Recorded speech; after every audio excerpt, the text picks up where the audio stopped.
Which of the following is not the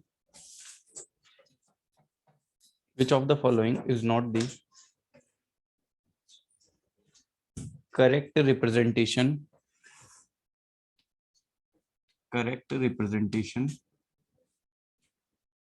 of active का पूछ लेते हैं या reactive का पूछना है? एक second. Which of the following, आगे क्या लिखा है? Correct representation of active power. Real का कर लो.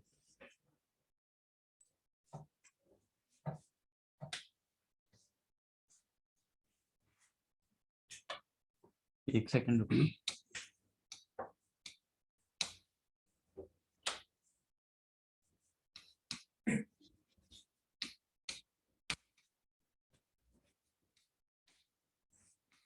ये ऑप्शंस हैं, बताओ.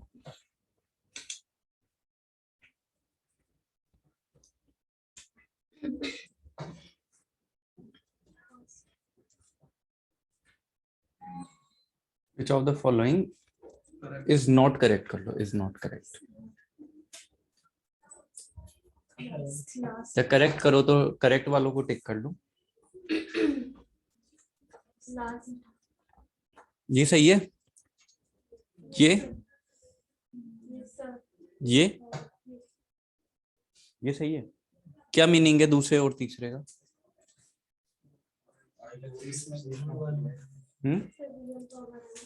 वी आई क्या है? Complex power. तो कॉम्प्लेक्स पावर के अंदर एस के अंदर क्या आएगा?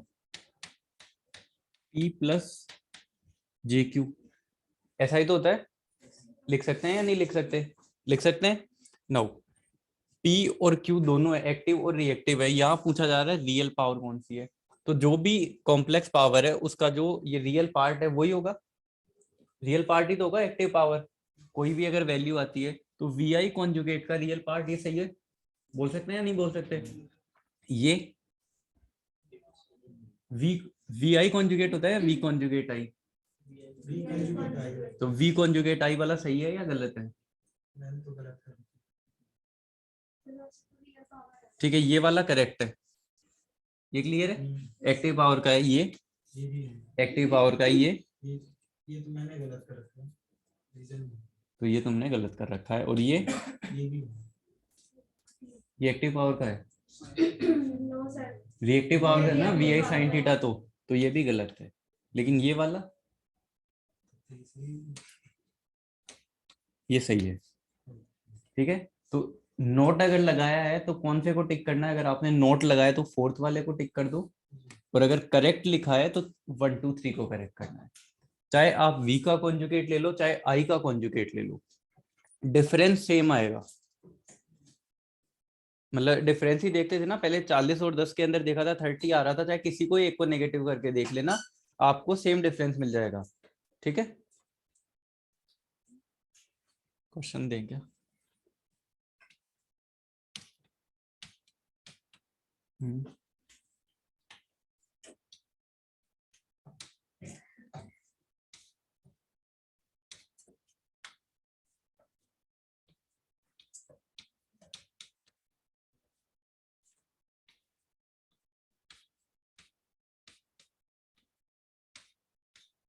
पीक वैल्यू और आरएमएस वैल्यू लिखो. इसको नोट करके. ये तो नोट कर लिया ना.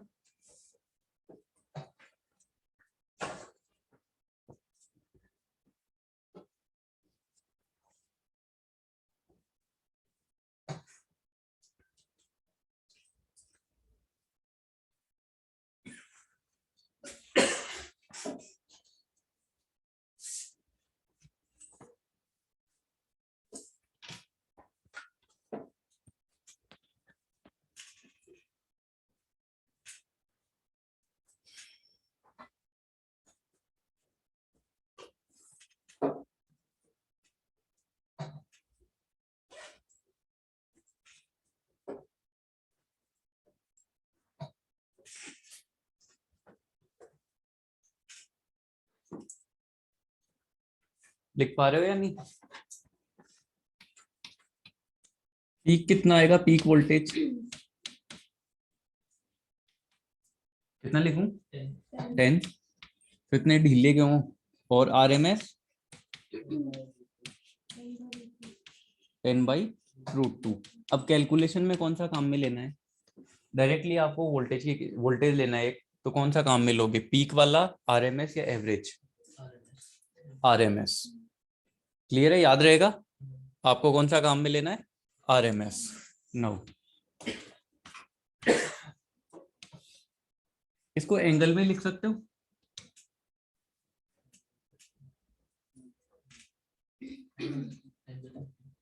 चलो एक सेकंड देखते हैं, पहले एक बार इसको देख लो।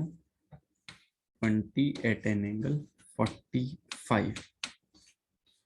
ये कोई सोर्स लग रहा है आगे सर्किट के अंदर, और भी कुछ होगा, ठीक है, एज्यूम कर लो। ये RMS है या पीक है या एवरेज है? ये आपको डेटा मिला,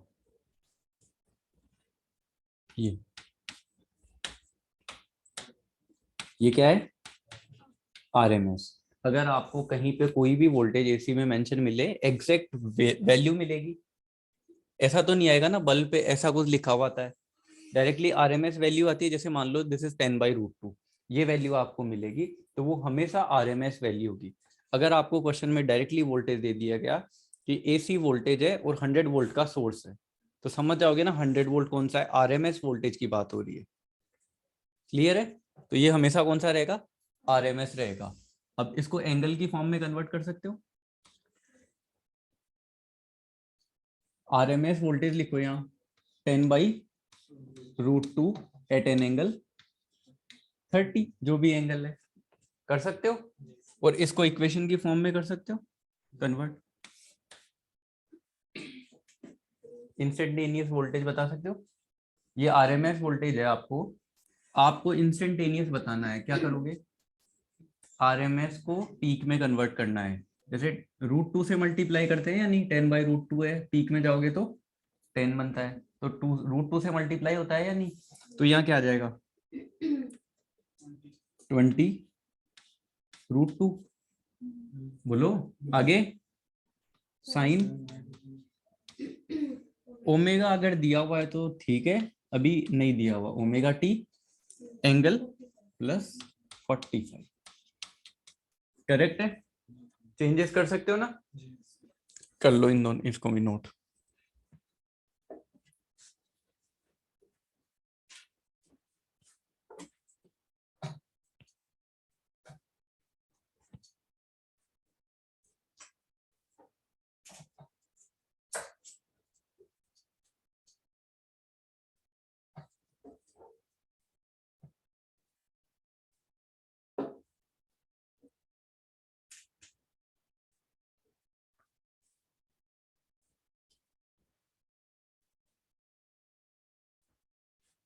करूं आगे?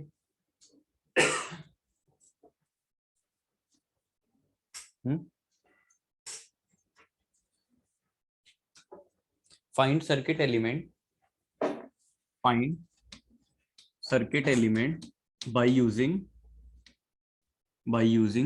Following equation, following equation.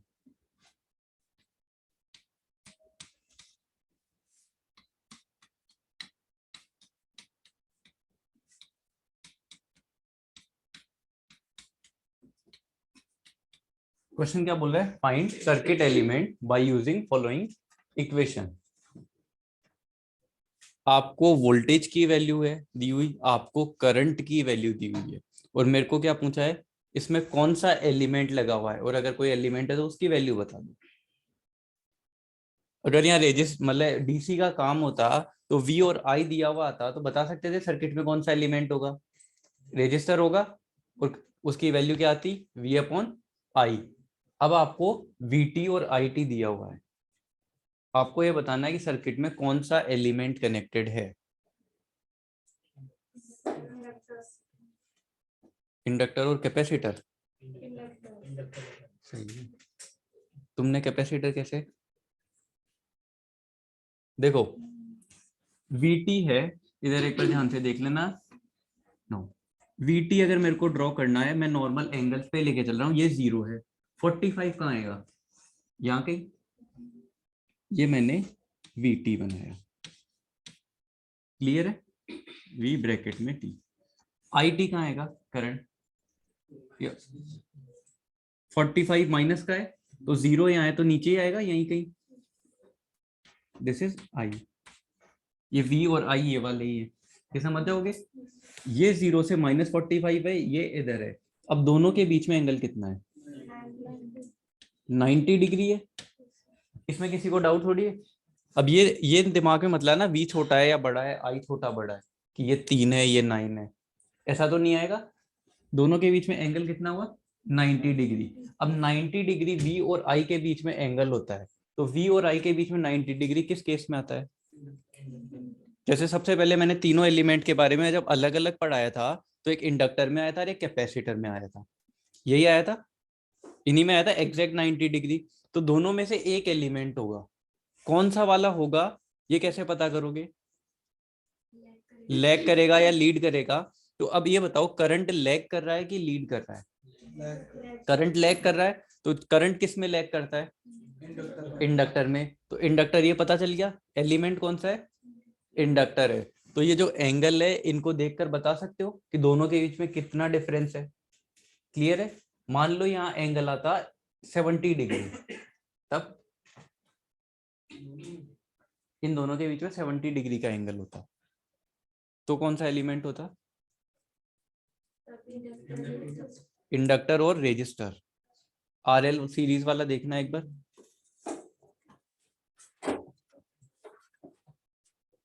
RL series के अंदर देखना, V और I के बीच में कितना है, थीटा डिग्री है। वो मिनिमम 0 हो सकता है, मैक्सिमम 90 हो सकता है, उससे नेगेटिव में नहीं जाएगा ना कहीं भी, उल्टा सीधा लैग कर रहा है आई। ये वाला जो एंगल है, जैसे ये बढ़ के मैक्सिमम यहाँ तक आ सकता है, मिनिमम यहाँ तक जा सकता है, बस यही केस होगा।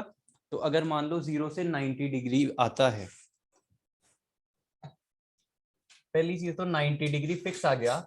अब ये देखना है लैग है तो कौन सा वाला होगा, इंडक्टर, और 90 डिग्री लीड है तो कौन सा होगा, कैपेसिटर। ये क्लियर है। 0 से 90 के बीच में एंगल है और लैग है, तो resistor and inductor in series, या जो भी है 0 से 90 डिग्री में है, लेकिन केस क्या है, लीड का है, तो कौन सा एलिमेंट होगा, आर एंड सी। तो नॉर्मल ऑब्जर्वेशन से बता सकते हो, तो एलिमेंट ये तो पता चली कि कौन सा होगा, इंडक्टर होगा। No, I lags by 90 degree, I lags sorry 90 degree by voltage. So element is inductor.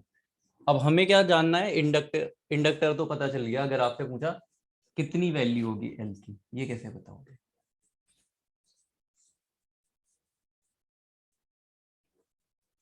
बोलो बोलो।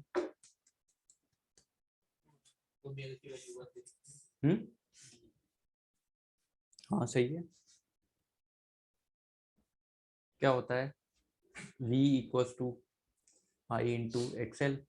चलो इसको नोट करो एक बार, सोचो, सिंपल है, कुछ नहीं है, जैसे रेजिस्टेंस की वैल्यू निकालते वैसे ही निकालेंगे, बस इसमें एक्सएल आएगा, उसकी जगह ओमेगा एल लिखेंगे। एक बार इसको नोट करो, जिनका नोट हो जाए वो एक बार ट्राई करो। यार ये ब्रेक की टाइमिंग गलत है वैसे, वैसे थोड़ा पहले जाना चाहिए, तो मेरा खाना नहीं आता 1 बजे।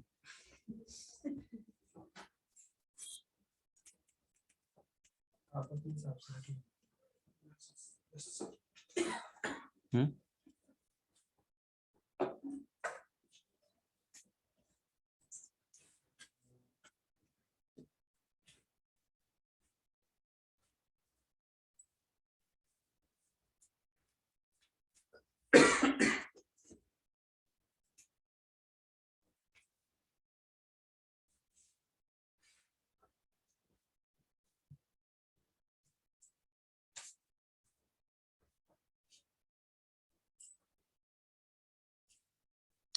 एलिमेंट की वैल्यू बता सकते हो?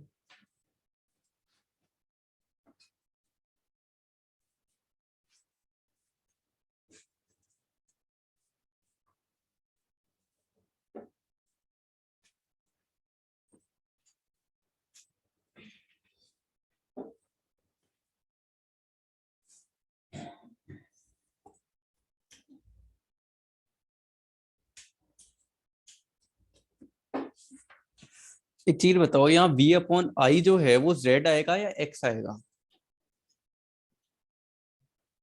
v अपॉन आई,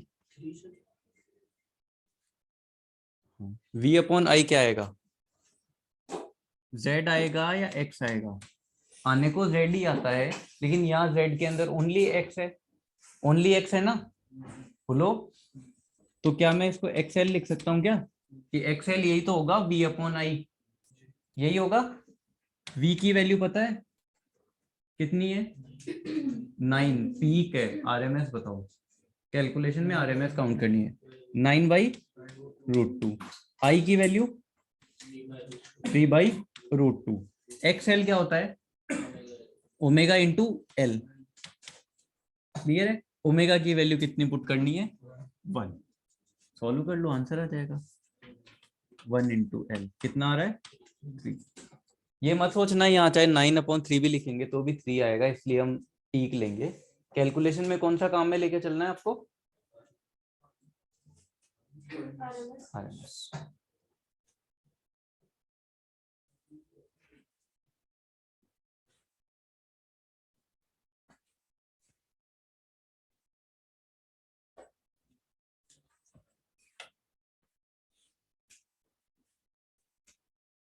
यूनिट क्या हो जाएगी? तो पता कर सकते हो एलिमेंट्स, आसानी है। कुछ नहीं करना है, आपको एंगल देखना है सबसे पहले, डिफरेंस। क्लियर है ना? आगे चले। Find circuit element, find circuit element by using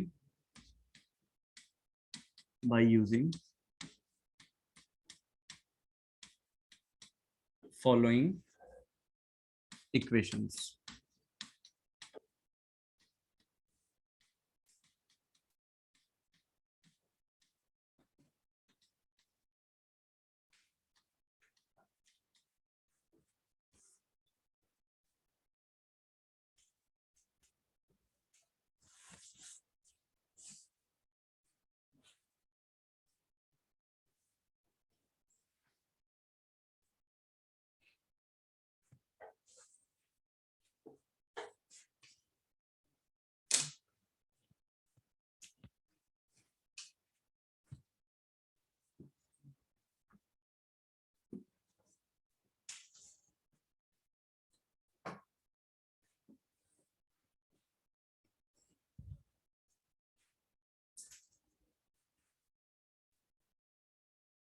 मैंने सिर्फ एलिमेंट ही पूछा है, मतलब वैल्यू पे ध्यान मत दो कि वैल्यू कितनी आएगी। Find circuit element by using following equations.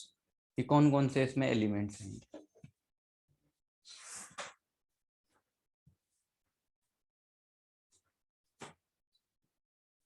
वैसे हर बार अपन क्या ये फेजर बनाने की जगह ऐसे भी देख सकते हैं, एक 30 पे एक 60 पे, दोनों में डिफरेंस कितना है? 30 का। v माइनस आई कर लिया करो, या तो v माइनस आई कर लो या फिर i माइनस वी कर लो। जैसे रेफरेंस किसको मान रहे हो आप लोग? रेफरेंस किसको मान के चल रहे हो? वोल्टेज को। तो करंट आगे चलेगी या पीछे चलेगी, तो एक काम करो फिर करंट में से वोल्टेज को माइनस किया करो हर बार। 60 माइनस 30, प्लस का आया मतलब करंट लीड कर रही है, माइनस आए तो लैग कर रही है। ये हमेशा याद रखना, ठीक है? बिना उसके बनाए भी अपने को पता चल जाएगा। तो कौन सा एलिमेंट होगा इसमें? रजिस्टर। इस क्वेश्चन का सही आंसर करने के लिए कि सुबह से जो भी मैंने पढ़ा है उसमें और भी कुछ एक कंसेप्ट यूज होगा। वो तो आसान था, ये निकालना तो मैंने वो वहां साइड में बनाया था ना, वो लिखा होगा ना, अलग से लिख लिया था ना वो, तो उससे ही बता दोगे, वो तो मेरे को भी पता था। तो वो चीज थोड़ी पूछूंगा मैं दोबारा, वही टाइम वेस्ट थोड़ी करना है। फ्रीक्वेंसी अलग है। और मैंने बताया था जब तीनों का अलग अलग पढ़ा था हमने, वोल्टेज और करंट की देखा था ना हमने निकाल के, जितना वोल्टेज की फ्रीक्वेंसी थी उतनी क्या आई थी, करंट की फ्रीक्वेंसी और वोल्टेज की सेम आई थी, जबकि यहाँ सेम नहीं है। तो इस क्वेश्चन को हम सॉल्व नहीं कर सकते।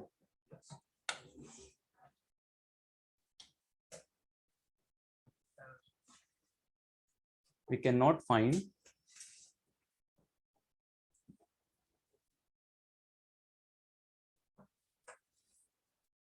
it is not, मतलब we cannot find of the network, we cannot find network element, we cannot find network element since frequency of voltage and current are unequal, frequency of voltage and current are unequal।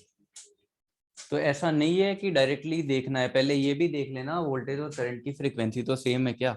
अब ये मत सोचना ये एक ही source की current होगी, ऐसा नहीं है, क्योंकि अगर ये होती, मान लो कोई एलिमेंट है आर, तो उसमें भी यहाँ टी आना चाहिए था ना, ये तो कुछ अलग आ रहा है, इसका मतलब कुछ ना कुछ गड़बड़ है, वो आगे देख लेंगे क्या होगा या क्या नहीं, लेकिन एलिमेंट हम फाइंड नहीं कर सकते, हम नहीं बता सकते भाई।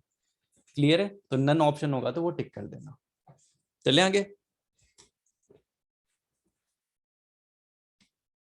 Find voltage, find voltage across inductor।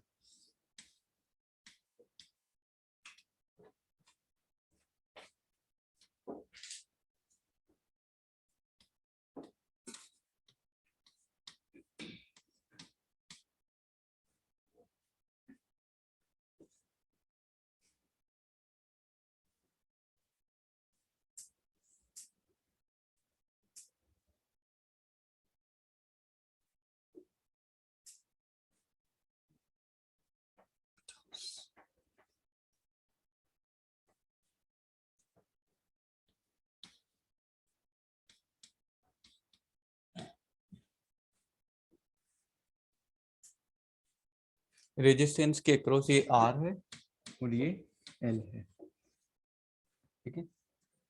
20 volt P2P का मतलब पीक टू पीक, अगर कभी भी आपको मिल जाए तो इसको चाहे साथ में और लिख लेना, what it means peak to peak. बताओ भाई। हम्म हम्म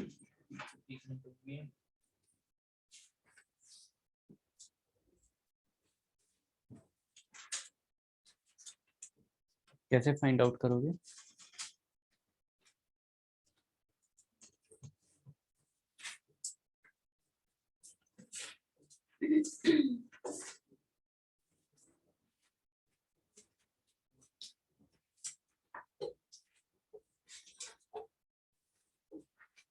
देखो सिंपल कैलकुलेशन वाली चीजें तो मैं आपको ही दूंगा, मतलब कर से कर लो, वो तो मैं करवाऊंगा नहीं, कि वो तो कुछ नया अगर कंसेप्ट होगा तो वो ही करवाया जाएगा, तो उसका थोड़ा सोचो कि क्या है इसमें।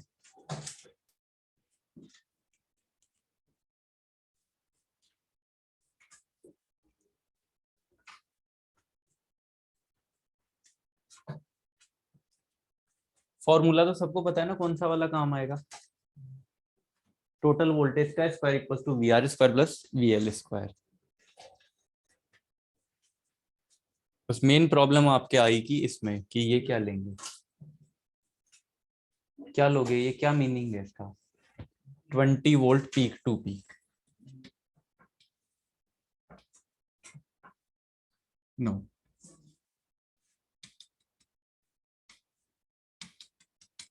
पीक टू पीक का मीनिंग होता है ये वाला पीक है, एक ये वाला पीक है, एसी के दो पीक होते हैं, एक पॉजिटिव का पीक एक नेगेटिव का पीक, यहां से लेकर यहां तक peak to peak voltage is 20 volt.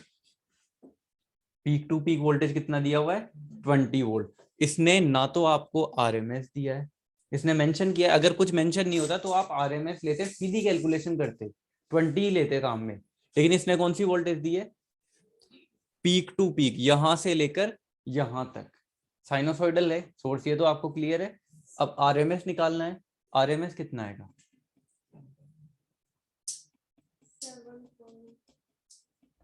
नहीं मतलब 20/√2 या 10/√2?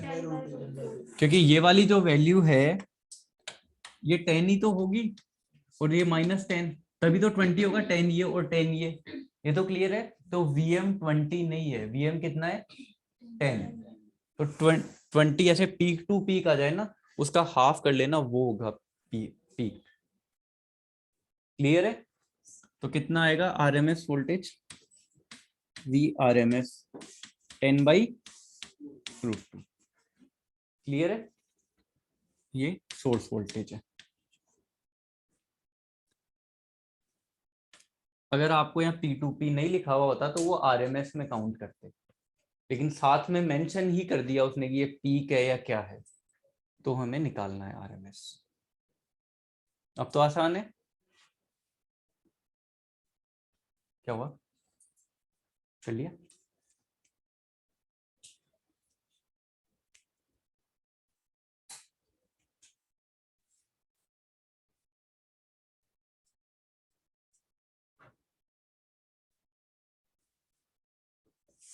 डाउट है क्या तुम्हें कोई? फॉर्मूला क्या होता है? टोटल वोल्टेज का स्क्वायर। तो इसको डायरेक्टली लिख दूं क्या मैं? ये 10/√2 का square equals to V R square. V R कितना दिया हुआ है? 1 प्लस वी एल का स्क्वायर। यही है, यही है ना? ये कितना आ जाएगा? 50 equals to 1 plus V L square. तो ये इधर जाएगा तो 49 बन जाएगा, और वी एल की वैल्यू कितनी आ जाएगी? 7 वोल्ट। तो ये कितना वोल्ट आ जाएगा? 7 वोल्ट। और आरएमएस कितनी थी इसकी? 10/√2। ये वाली वैल्यूज आरएमएस है, कुछ भी नहीं दिया हुआ, ये तो आपको पता ही होगा। एक चीज देखो, इधर इधर 1 वोल्ट है, इधर 7 वोल्ट है, और दोनों का एडिशन हो रहा है 10/√2। ये कैसे पॉसिबल है? अगर एसी सोर्स होता तो हम ऐसे ही जोड़ते ना। अगर मान लो कि ये 10/√2 है, इसके अक्रॉस इन दोनों का जो सम है इसके इक्वल आता, यही होता है। यहाँ नहीं आ रहा क्या?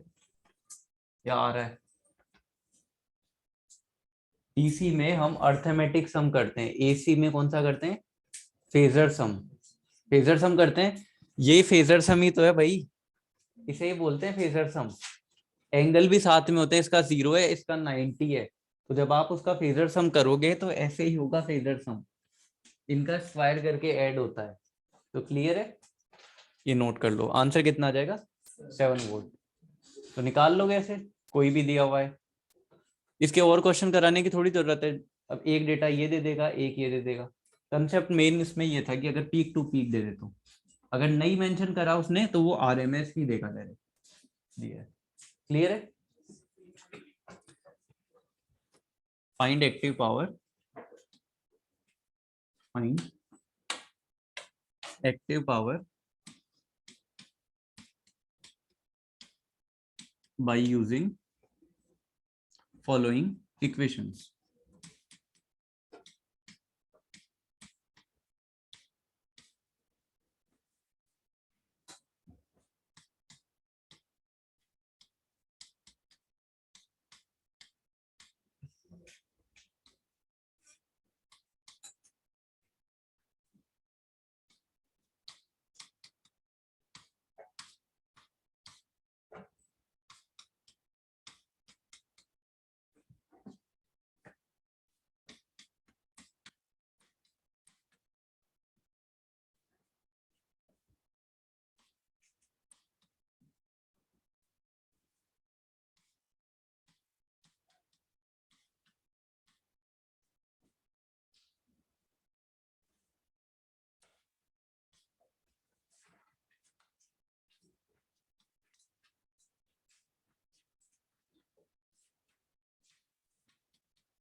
Find active power by using following equation. पहले वाले क्वेश्चन क्लियर है ना? तुम्हें क्लियर है? तो तुम ऐसे कैसे हो रखी हो जैसे आ नहीं रहा, बीमार हो रही हो? नींद आ रही है?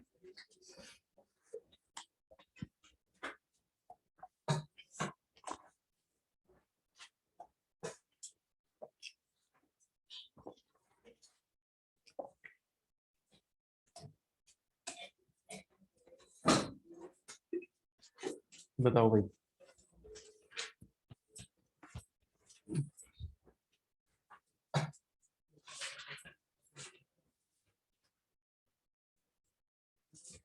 आरएल के अंदर मैंने एक power, active power P average का एक फॉर्मूला लिखाया था ना, V R M S I R M S cos theta, वो यूज आएगा? तो बता सकते हो?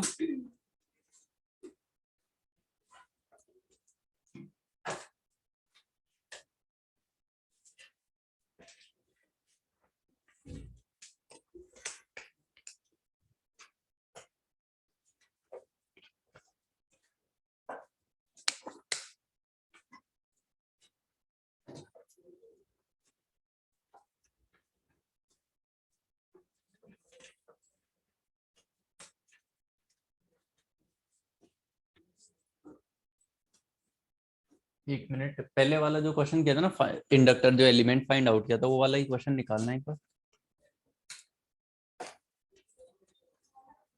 इंडक्टर वाला निकाल लिया? इसकी पावर फाइंड आउट कर सकते हो, बता सकते हो? जो इंडक्टर एलिमेंट था ना, इंडक्टर एलिमेंट सबसे पहला क्वेश्चन यही किया था, फाइंड सर्किट एलिमेंट, उसकी पावर बता सकते हो? वोल्टेज और करंट की इक्वेशन आपके सामने, ये फाइंड एक्टिव पावर, बोलो। फॉर्मूला क्या होता है? V R M S I R M S cos theta, बस वैल्यू पुट करो, बताओ एक बार, उसकी फाइंड आउट करो। हाँ, इंडक्टर जो पहला वाला एलिमेंट था उसके साथ में कुछ इक्वेशन थी ना, उसकी पावर फाइंड आउट करो।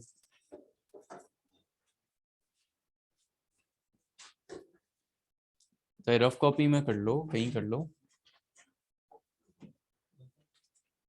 कितनी? हाँ,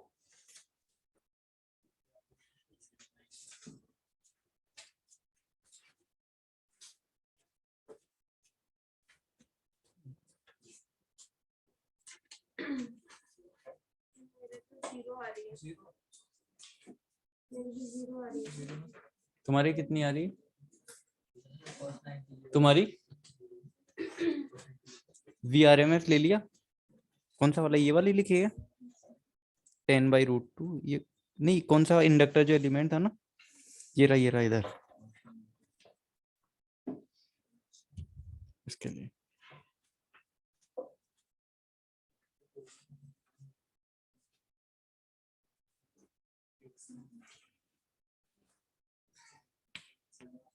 एवरेज पावर को ही हम एक्टिव पावर बोलते हैं। वी आर एम एस कितनी थी वोल्टेज की value? 9/√2। R current into cos 90, cos theta ही लेंगे ना। अब थीटा मान लो लैग है, तो नेगेटिव लेंगे या पॉजिटिव लेंगे?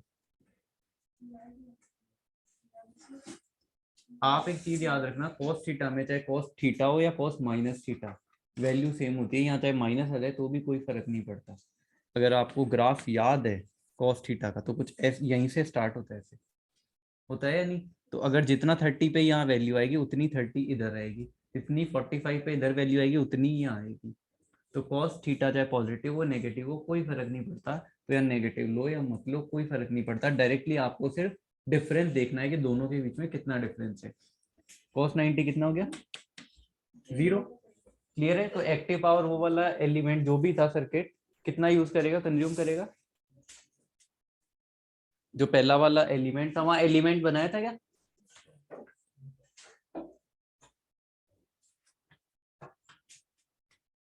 एलिमेंट बनाया था या नहीं बनाया था? तो ये मतलब एलिमेंट ये वाला ही तो था, और इसकी वीटी कितनी दी हुई थी? 9 sin t प्लस 45 और एक कुछ करंट जा रही थी। तो ये वाला जो सर्किट है कितनी एक्टिव पावर कंज्यूम करेगा? 0। क्लियर है ना? तो आपको ये भी पता होगा कि जो इंडक्टर है एक्टिव पावर कंज्यूम नहीं करता है, ओनली क्या करता है? रिएक्टिव पावर कंज्यूम करता है। क्लियर है?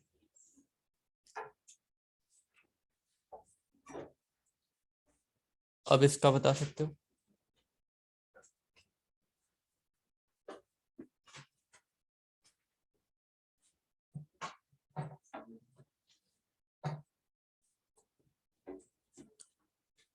चाहो तो आई स्क्वायर आर वाला फॉर्मूला भी काम में ले सकते हो।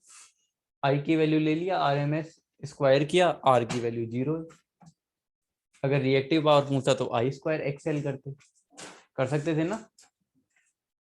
फॉर्मूला जो लिखा है सारे वैलिड है, कैसे जो भी अप्लाई करना हो कर सकते हो, कोई प्रॉब्लम नहीं है। बस कन्वर्जन ठीक होना चाहिए। ये तो क्लियर हो गया ना, ये कितनी पावर कंज्यूम करेगा? 0।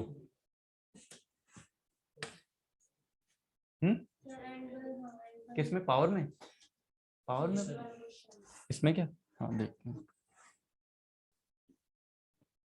पहली चीज तो इसके अंदर एक गड़बड़, मतलब क्या क्या डिफिकल्टीज आपको लग रही हैं वो बताओ। एक तो फ्रीक्वेंसी अलग अलग है, दूसरी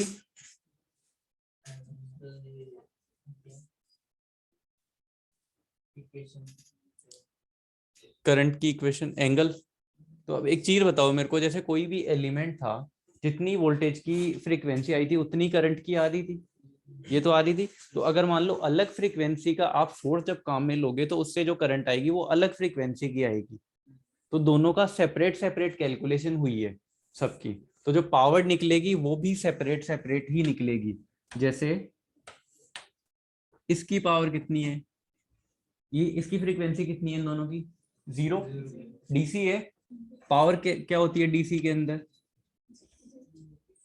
T1 मान लेते हैं, V I cos theta, V I cos theta ही होता है। तो जो भी डीसी सर्किट है वो तो पूरी एक्टिव पावर कंज्यूम करता है अकेला। तो चाहे कॉस थीटा 0 मान लो ना, कॉस 0 1 हो गया। 1 हुआ या नहीं हुआ? सेम है ना, एंगल ऐसे मान लो। तो V इंटू आई हो जाएगा ना डायरेक्ट, 3 इंटू 2, 3.2 नहीं, 3 इंटू 2 कितना आ गया? 6 वाट। तो पहला तो आ गया 6 वाट। नो, ये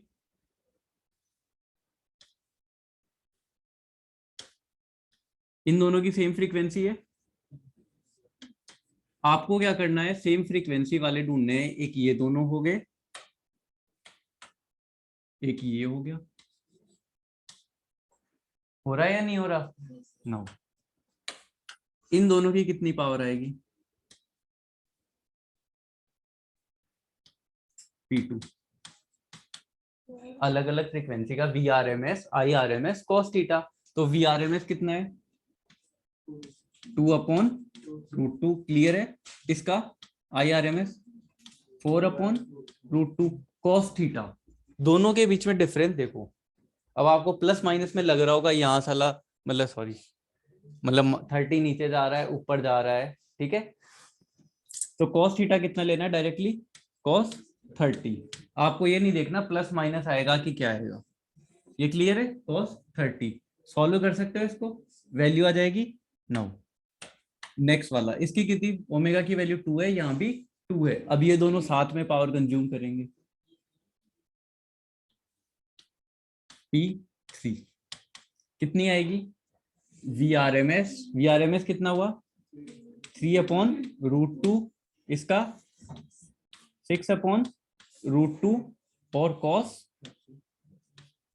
30। अब ऐसे मत देखना, यहाँ तो आई जो था 30 आगे था क्योंकि V माइनस में ना, तो यहाँ 30 आगे था, यहाँ 30 पीछे है। तो यहाँ माइनस लें, कौन से में प्लस लें? कॉस में डायरेक्टली वैल्यू पुट करो, कुछ ज्यादा सोचने की जरूरत नहीं है। नेक्स्ट वाले का बताओ, इसका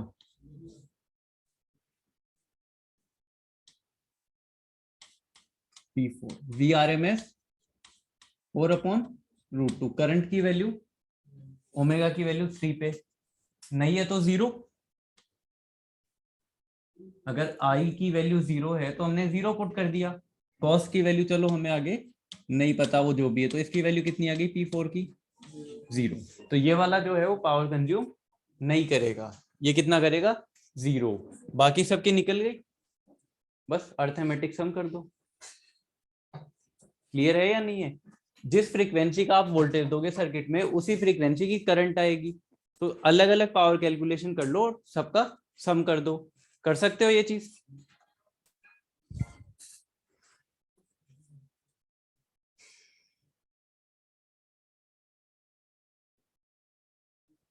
सम करो इसका कि कितना आ रहा है।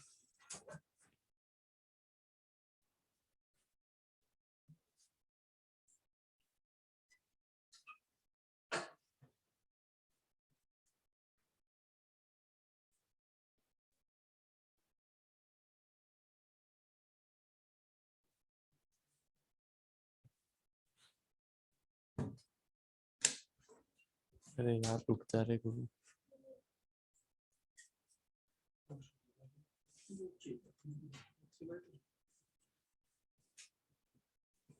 cos 30 कितना होता है? √3। तो पावर आपको टोटल कभी निकालनी हो तो P1 plus P2 plus P3 plus P4 अलग अलग फ्रीक्वेंसीज के साथ कर सकते हो।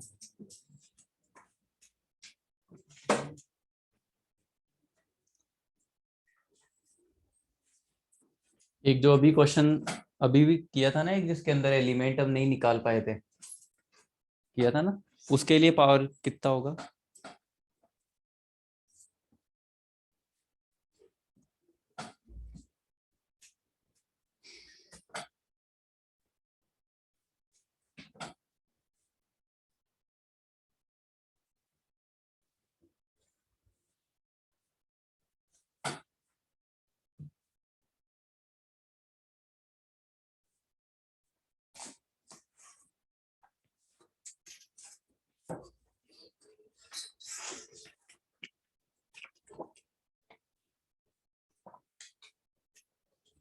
नोट हुआ या नहीं है? चले आगे या वैल्यूज लिखोगे? P1 की 6 आ रही है, P2 की कितनी है? 19।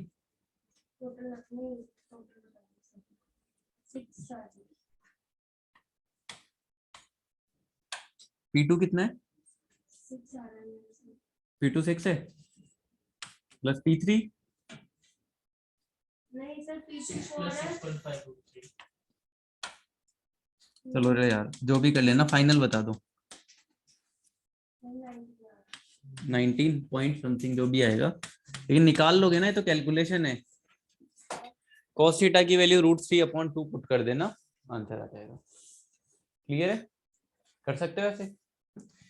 Find power factor angle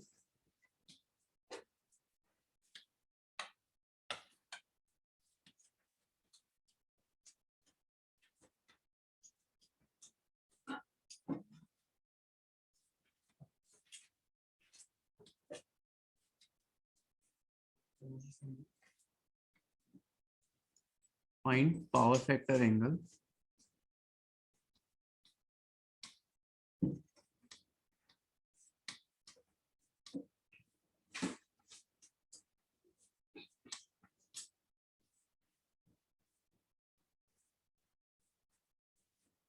of the circuit.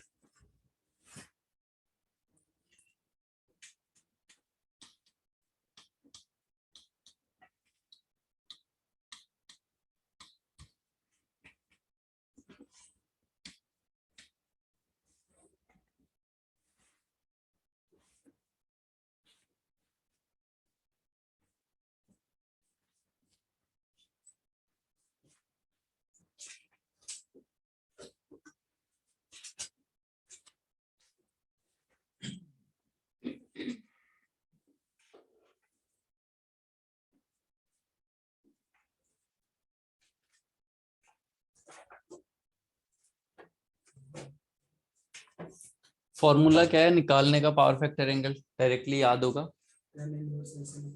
Ten inverse जो भी इंडक्टिव अपॉन रेजिस्टिव, तो tan inverse XL/R। I am not asking power factor, I am asking power factor angle.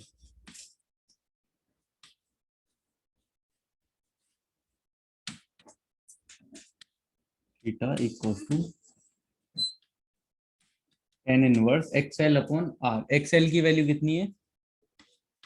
17.32 divide by 10।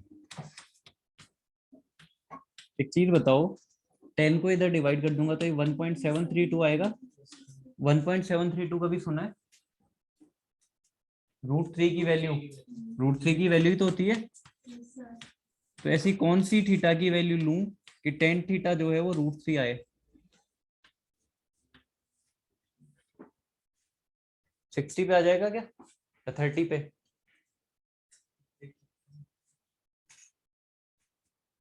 60 आएगा। 10 की टेबल याद रखो, निकाल सकते हो।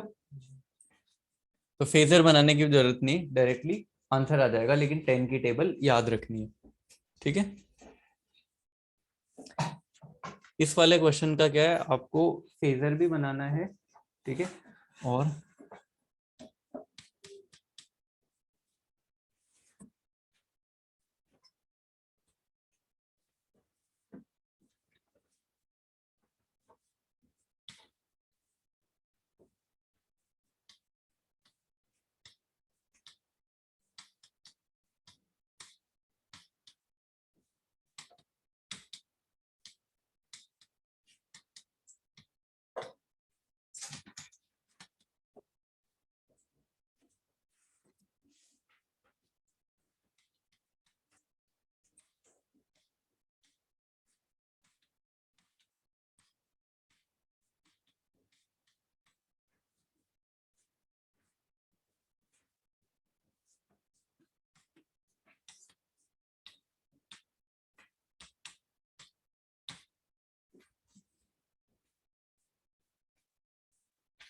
ये मतलब आप तुम पूरे लिखना, तुम ऐसे ही मत करो, ठीक है। ये घर से करके लाना है। हाँ, इसमें प्लस माइनस आएगा। Find angle of V S with respect to V R, ठीक है।